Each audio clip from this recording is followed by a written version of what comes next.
दोस्तों अगर वक्त में पीछे जाया जाए तो हमें तकरीबन हर मॉडर्न डे एनिमल का डेंजरस और लार्ज वर्जन देखने को मिलता है। और तो और इस दुनिया के 90% फॉसिल्स तो अभी तक डिस्कवर ही नहीं हुए। इसलिए कितनी ऐसी एनिमल्स की स्पीशीज होंगी जिनके बारे में हम इमेजिन भी नहीं कर सकते हैं। आज की इस वीडियो में मैं आपको इस दुनिया में डिस्कवर होने वाले 7 जायंट एक्सटिंक्ट एनिमल्स के बारे में बताने वाला हूँ। वैसे ये वीडियो मेरी इस टॉपिक में प्रीवियस वीडियो का पार्ट 2 है और पहले पार्ट में तो आप लोगों ने बहुत अच्छा रिस्पांस दिया था, तो इस वीडियो को भी पूरा देखना। नंबर 7 कैलिकोथेरियम। दोस्तों इमेजिन करें एक गोरिल्ला और हॉर्स का हाइब्रिड। तो जी हाँ, कैलिकोथेरियम कुछ इस तरह से ही दिखाई देते थे। इन्हें इस दुनिया के लार्जेस्ट एनिमल्स में तो शामिल किया ही जाता है, लेकिन इन्हें इस दुनिया का सबसे अजीब तरीन एनिमल भी कहा जाता है, क्योंकि इनके आगे के पैर काफी लंबे होते थे जिनमें बड़े बड़े क्लॉज भी शामिल होते थे। वैसे इस अजीब से बॉडी स्ट्रक्चर के जरिए ये आसानी से नकल वॉकिंग करा करते थे, मतलब गोरिल्लास की तरह आगे के पैरों के सहारे से चला करते थे। कैलिकोथेरियम एक अनग्युलेट थे, जिसका मतलब इनका गोरिल्लास से तो कोई भी ताल्लुक नहीं था, बल्कि इनके modern day closest living animals horse हैं। इसलिए कैलिकोथेरियम की शक्ल भी हॉर्स की तरह दिखाई देती थी। बहरहाल इतना खतरनाक बॉडी स्ट्रक्चर होने के बावजूद इनकी डाइट हर्बीवोरस हुआ करती थी और अपने टॉल होने की वजह से ये किसी भी ट्री की हाइट तक आसानी से पहुंच जाया करते थे। कैलिकोथेरियम की आखिरी नस्ल इस दुनिया में 8000 साल पहले तक पाई जाती थी और उसके बाद ये कैसे एक्सटेंड हुए ये अभी तक मिस्ट्री है। वैसे काफी साइंटिस्ट का मानना है कैलिकोथेरियम क्लाइमेट चेंज और इंसानों की बढ़ती हुई आबादी के इम्पैक्ट से इस दुनिया से एक्सटेंड हो गए थे।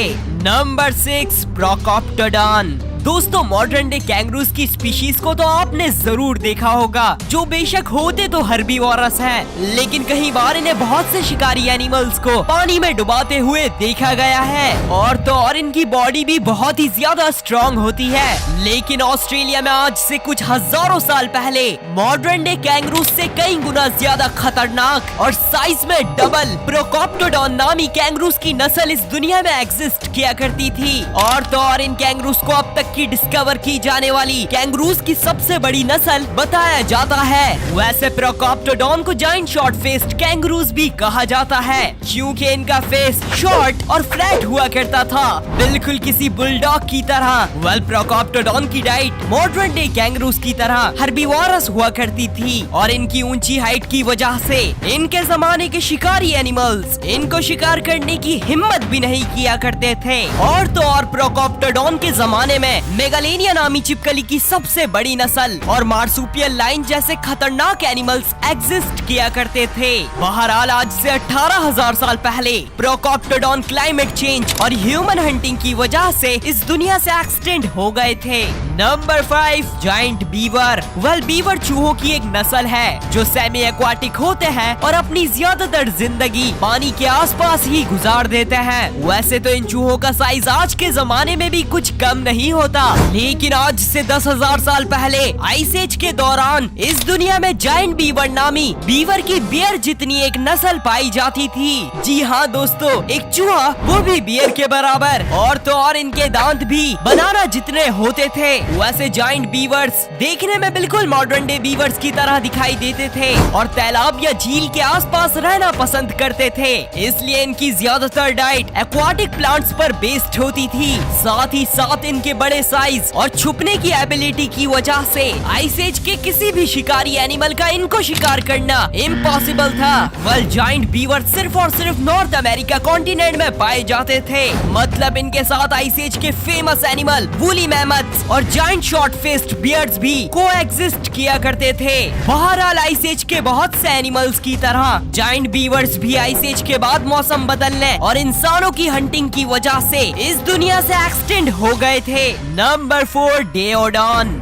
डेओडॉन कितने डेंजरस थे इसका तो मैंने आपको अपनी इस वीडियो में बताया ही था। बहरहाल ये खौफनाक से दिखने वाले बहुत बड़े एनिमल्स थे, जिनका साइज अगर कंपेयर किया जाए तो स्टैंडर्ड साइज कार के जितना होता था। और तो और इनका फेस बॉडी के कंपैरिजन में काफी बड़ा हुआ करता था, जिसकी वजह से इन्हें इस दुनिया का सबसे अजीब दिखने वाला एनिमल भी कहा जाता है। वैसे डेओडॉन की डाइट पिग्स की तरह ओमनीवोरस हुआ करती थी और ये देखने में भी काफी हद तक पिग्स की फैमिली को बिलोंग करने वाले वार्डहॉग्स की तरह दिखाई देते थे। पर साइंटिस्ट का मानना है इनके modern day closest living animal hippopotamus है। बहरहाल ये आज से 23 to 16 मिलियन ईयर्स पहले नॉर्थ अमेरिका कॉन्टिनेंट में पाए जाते थे।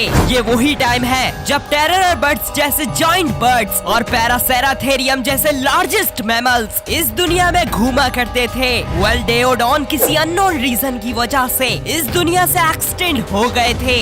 नंबर 3 मैक्रोकीनिया। दोस्तों मुझे उम्मीद है आप लोग टेपर नामी एनिमल को तो जरूर जानते होंगे, जो ज्यादातर अमेज़न जंगल के साइड पाए जाते हैं और अपनी यूनिक नोज की वजह से पहचाने जाते हैं। लेकिन आइस एज के दौरान टेपर्स का एक बहुत ही अजीब और जाइंट मैक्रोकीनिया नामी वर्जन इस दुनिया में पाया जाता था।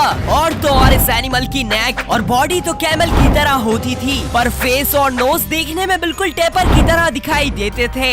लेकिन ये कोई टेपर्स की स्पीशीज नहीं थे, पर हाँ इनके modern day closest living animals में टेपर्स, हॉर्स और राइनोसेरोस शामिल हैं। वेल मैक्रोकीनिया की डाइट इनके रिलेटिव्स की तरह हर्बीवोरस हुआ करती थी। वैसे इस एनिमल को इस दुनिया के मशहूर तरीन साइंटिस्ट चार्ल्स डार्विन ने डिस्कवर किया था और उनका मानना था ये इस दुनिया में आने वाले सबसे स्ट्रेंजेस्ट एनिमल्स में से एक है। बहरहाल दूसरे एनिमल्स के साथ कंपटीशन की वजह से मैक्रोकीनिया इस दुनिया से एक्सटेंड हो गए थे। Number 2 bison latifrons. दोस्तों बाइसन लैटीफ्रॉन्स इस दुनिया की हिस्ट्री में आने वाली बाइसन की सबसे लार्जेस्ट और सबसे हैवीएस्ट नस्ल थी। और यही नहीं बल्कि इनके पास इस दुनिया का लार्जेस्ट और हैवीएस्ट बोविड होने का भी रिकॉर्ड है। बोविड्स कैटल, बफेलो और बाइसन जैसे एनिमल्स को बोलते हैं। वैसे अगर बाइसन लैटीफ्रॉन्स का साइज कंपेयर किया जाए तो ये एक एसयूवी कार के बराबर हुआ करता था। बहरहाल बाइसन लैटीफ्रॉन्स हर लिहाज से बड़े थे, पर इनके हॉर्न्स हद से ज्यादा बड़े हुआ करते थे,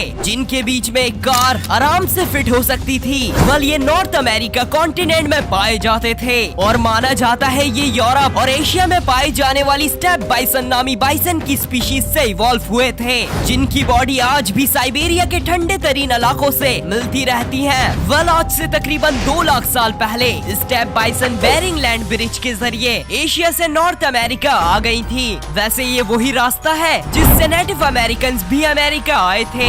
बहरहाल खाना ज्यादा होने की वजह से स्टेप बाइसन बाइसन लैटीफ्रॉन्स में इवॉल्व हो गई थी और इस दुनिया का सबसे बड़ा बाइसन होने का रिकॉर्ड अपने नाम कर लिया था।